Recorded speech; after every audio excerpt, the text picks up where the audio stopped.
Jadi metode display adalah ilmu yang sangat sederhana, tapi tidak semua orang bisa melakoninya dan melakukannya. Tapi kalau bisa melakoni, maka retailmu, tokomu, geraimu, outletmu indah seindah-indahnya. Hatta tidak banyak customer yang mengunjungi, tapi customer yang sedikit itu justru punya cerita yang indah bersama metode displaymu.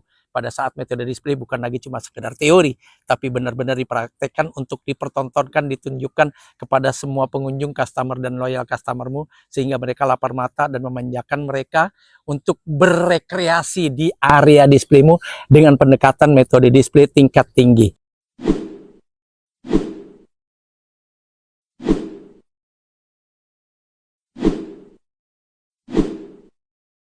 Assalamualaikum warahmatullahi wabarakatuh. Bismillah. Sore ini menjelang maghrib, mudah-mudahan kita semua masih tetap fresh untuk mendengarkan cuap-cuap Subhan yang sebenarnya nggak punya apa-apa. Tapi minimal ada sedikit secercah ilmu-ilmu zaman dulu yang pernah saya dapat gitu ya. Mudah-mudahan itu jadi hikmah, jadi ibro, dan jadi pembelajaran buat kita. Ada satu basic retail yang pernah saya plot di awal baru teringat di sore ini. Namanya metode display. Jadi tema kita hari ini adalah metode display. Nah, display pakai metode? Iyalah, emang main bola doang. Pep Guardiola gitu. Terus Ronaldo dan sebagainya. Enggak, display juga pakai metode. Satu di antaranya, kata metode display nih ya. Dari kecil ke besar. Dari rendah ke tinggi. Dari lunak ke keras. Dari satuan terkecil ke satuan terbesar. Dan begitu seterusnya. Atau misalnya tentang komposisi warnanya. Yang seolah-olah kita lagi belajar warna di TK. Saya juga dulu kaget. Kok jadi kayak anak TK saya belajar display ya kan. Mejiku hibiniu. Ayo coba. Mejiku hibiniu. Pastikan itu terjadi dari kiri ke kanan displaymu. Kok bisa nggak kanan ke kiri? Karena kita bukan tinggal di Arab. Karena yang gaya baca kita dari kiri ke kanan. Kecuali kita menerapkan hukum syariah dalam metode display. Maka displaynya dari kanan ke kiri. Gitu kan.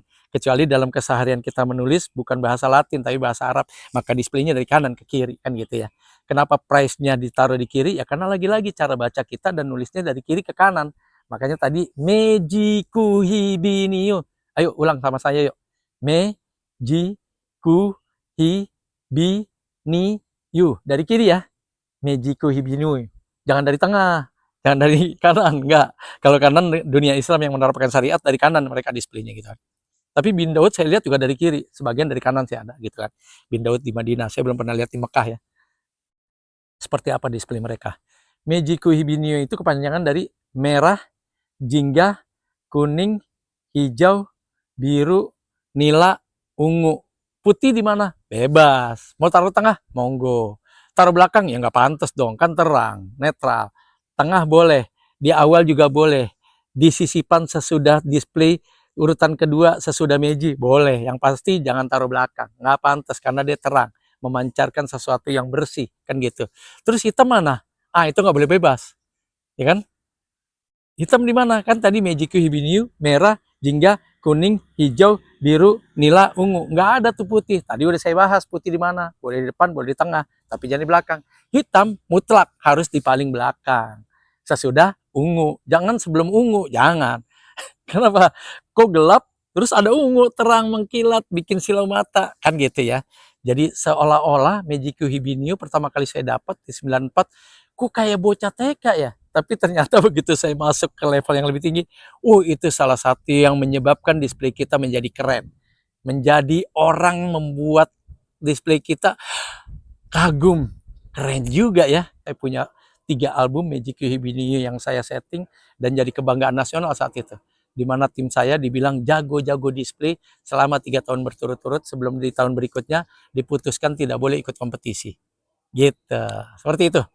Mejiku Hibiniu memberikan gambaran pada kita bahwa settingan harga, settingan warna, dan komposisi warna serta style warna dalam sebuah display nggak boleh ngasal. Gitu ya. Jadi Mejiku Hibiniu menjadi standar utama di mana komposisi warna, style warna, dan settingan warna menjadi penekanan sebuah display terjadi dan enak dipandang mata. Oke, yang berikutnya tadi saya bilang, dari kecil ke besar. Karena masih ada yang display besar, kecil, tengah, terus besar lagi. Kita ngelihatnya begini nih. Set, gitu. Jadi kayak apa ya? Apa tuh yang begini di rumah sakit tuh? Ya alat bantulah yang detak tak tek tek tek tek. Nah, itu dokter yang ngerti. Kita bingung, ini display apa sih? Nah, terus di antara kita masih bertanya, Pak Suban yang paling besar top razor boleh gak? Boleh, sepanjang tidak berbahaya dan sepanjang tidak banyak. Serta sepanjang tidak benar-benar besar kayak aqua galon gitu, le mineral galon ya jangan, itu mengerikan di top razor gitu kan.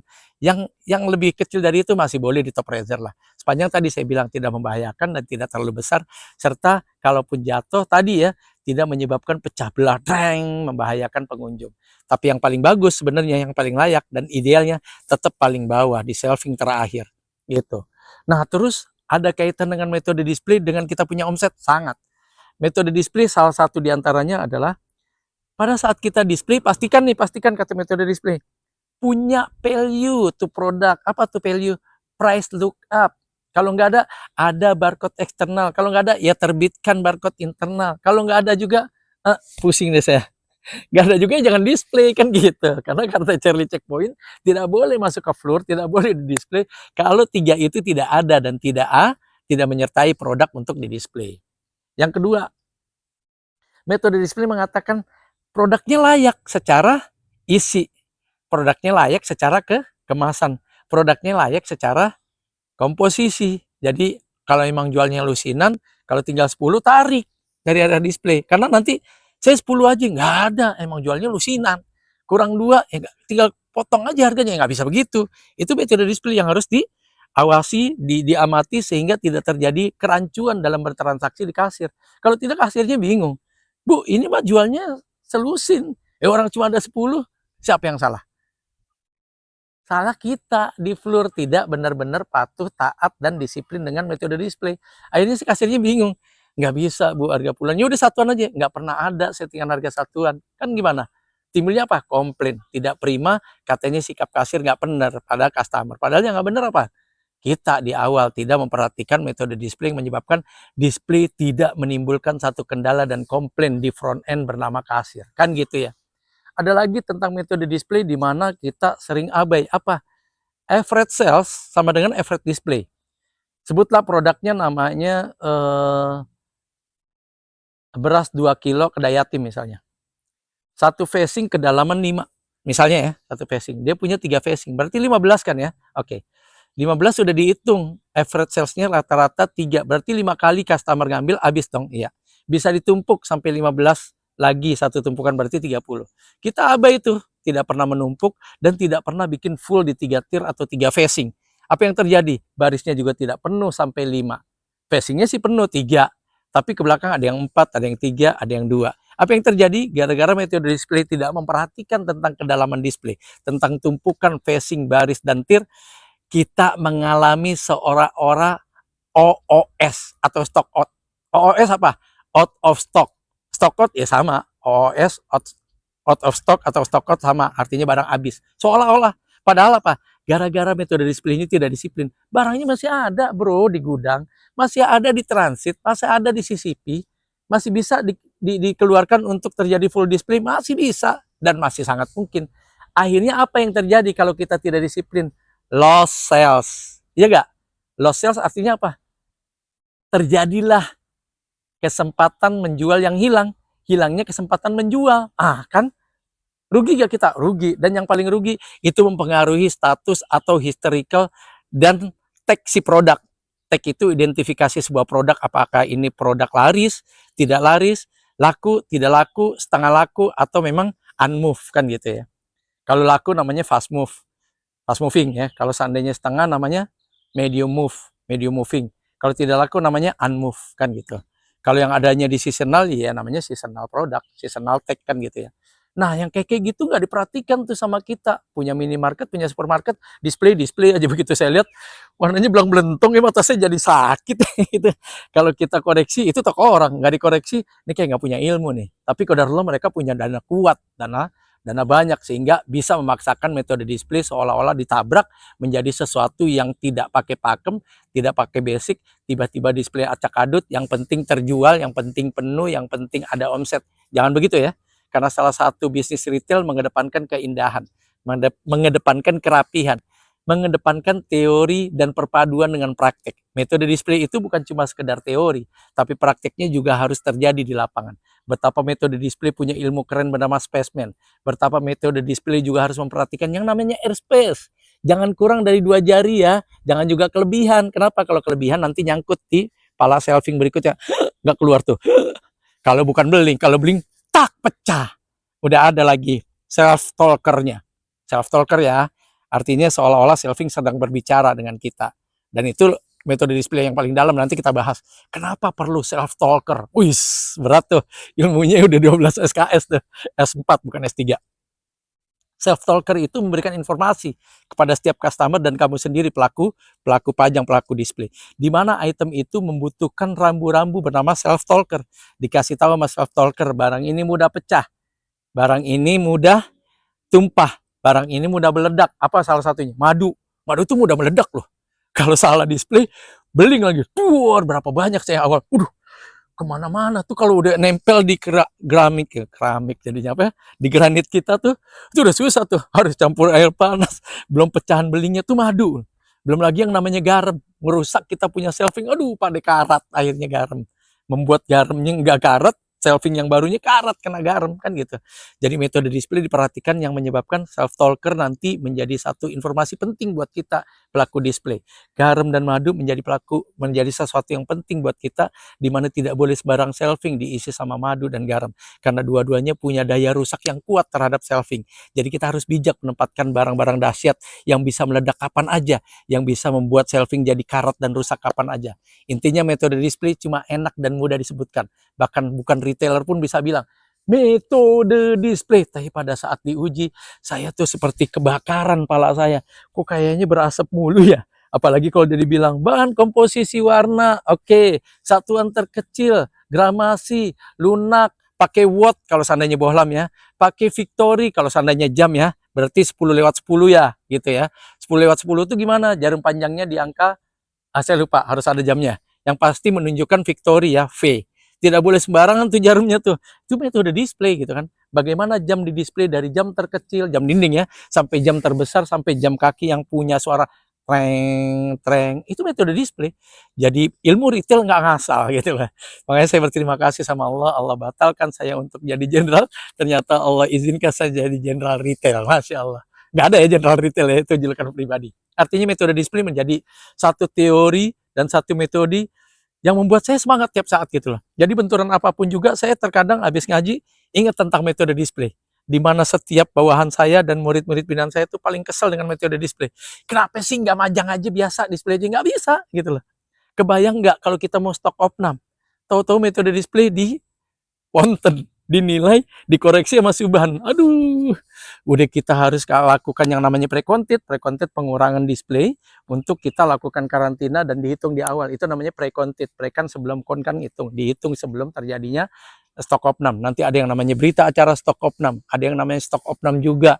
Nah, itu bagian dari sebuah metode display. Jadi semua orang yang kerja retail dan belajar tentang metode display sebenarnya bukan orang sembarangan. Walaupun tampilannya sembarangan seperti saya. Gitu ya kurang lebih ya.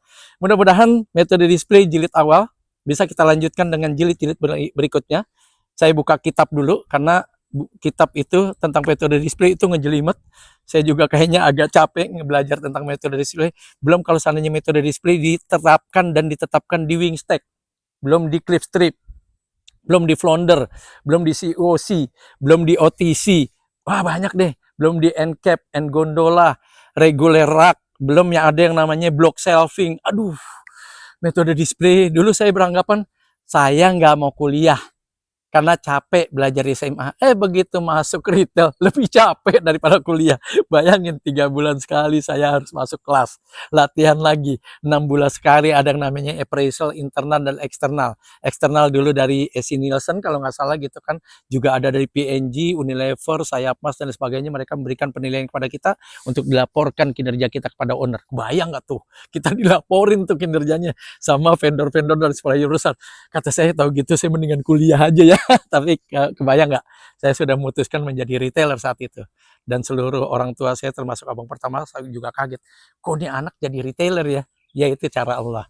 Dimana Subhan tidak diluluskan sama Allah untuk menjadi jenderal TNI dan Polri. Tapi Allah kasih jalan sebesar-besarnya Subhan untuk jadi jenderal retail hingga akhirnya punya konten pribadi nih. Bersama kita, bersama seluruh keluarga ya. bersama Anda semua Kongara, komunitas Ngasong Nusantara. Mudah-mudahan semua ini dan insya Allah Allah izinkan menjadi konten-konten yang terus bisa diperpanjang sampai kapanpun juga. Atau kalau Suban sudah tidak ada, mudah-mudahan ada pelanjut-pelanjut dan generasi dari Suban yang mau melanjutkan peran Suban yang cuap-cuap di setiap kontennya. Itu aja mungkin. Mudah-mudahan juga nih metode display tidak membuat kita menjadi kalut. Terus apa ya? Galau, bingung. Karena sebenarnya kalau belajar metode display bingung. Belum lagi Anda disuruh belajar bagaimana cara baca yang namanya price card. Besarnya seperti ini. Mana tuh yang namanya expired, mana yang namanya vendor, mana tanggal cetak. Aduh, pusing. Pusing gak sih? Pusing. Belum lagi kena KTCCP. Woi, 3 hari sekali gantri cetaknya. Bedakan antara tag S, tag F, tag M. Hello, CCP berisik amat sih. Nggak berisik aja saya udah pusing. Pusing kan gitu ya. Seperti itu. Jadi metode display adalah ilmu yang sangat sederhana, tapi tidak semua orang bisa melakoninya dan melakukannya. Tapi kalau bisa melakoni, maka retailmu, tokomu, geraimu, outletmu indah seindah-indahnya. Hatta tidak banyak customer yang mengunjungi, tapi customer yang sedikit itu justru punya cerita yang indah bersama metode displaymu. Pada saat metode display bukan lagi cuma sekedar teori, tapi benar-benar dipraktekkan untuk dipertontonkan, ditunjukkan kepada semua pengunjung, customer dan loyal customermu, sehingga mereka lapar mata dan memanjakan mereka untuk berrekreasi di area displaymu dengan pendekatan metode display tingkat tinggi. Terapkan itu ya. Kalau ada yang kesulitan, tinggal hubungi saya. Di kolom komentar ngehubungin saya. Seperti itu ya. Oke, kalau seandainya ada pertanyaan di kolom komentar, kritisi dan sebagainya. Jangan lupa like, subscribe, dan tularkan. Transfer dan transformasi. Jika itu dilayak perlu. Jika itu dianggap perlu. Jika itu dianggap tidak perlu, maka buang. Musnah dan singkirkan jauh-jauh. Tapi jangan lupa di tempat-tempat yang bisa kita pastikan tidak ada tangan-tangan usil dan tangan jahil yang memanfaatkan itu menjadi sesuatu yang merusak kita punya niatan. Yakinlah bahwa kesuksesan telah lama menanti.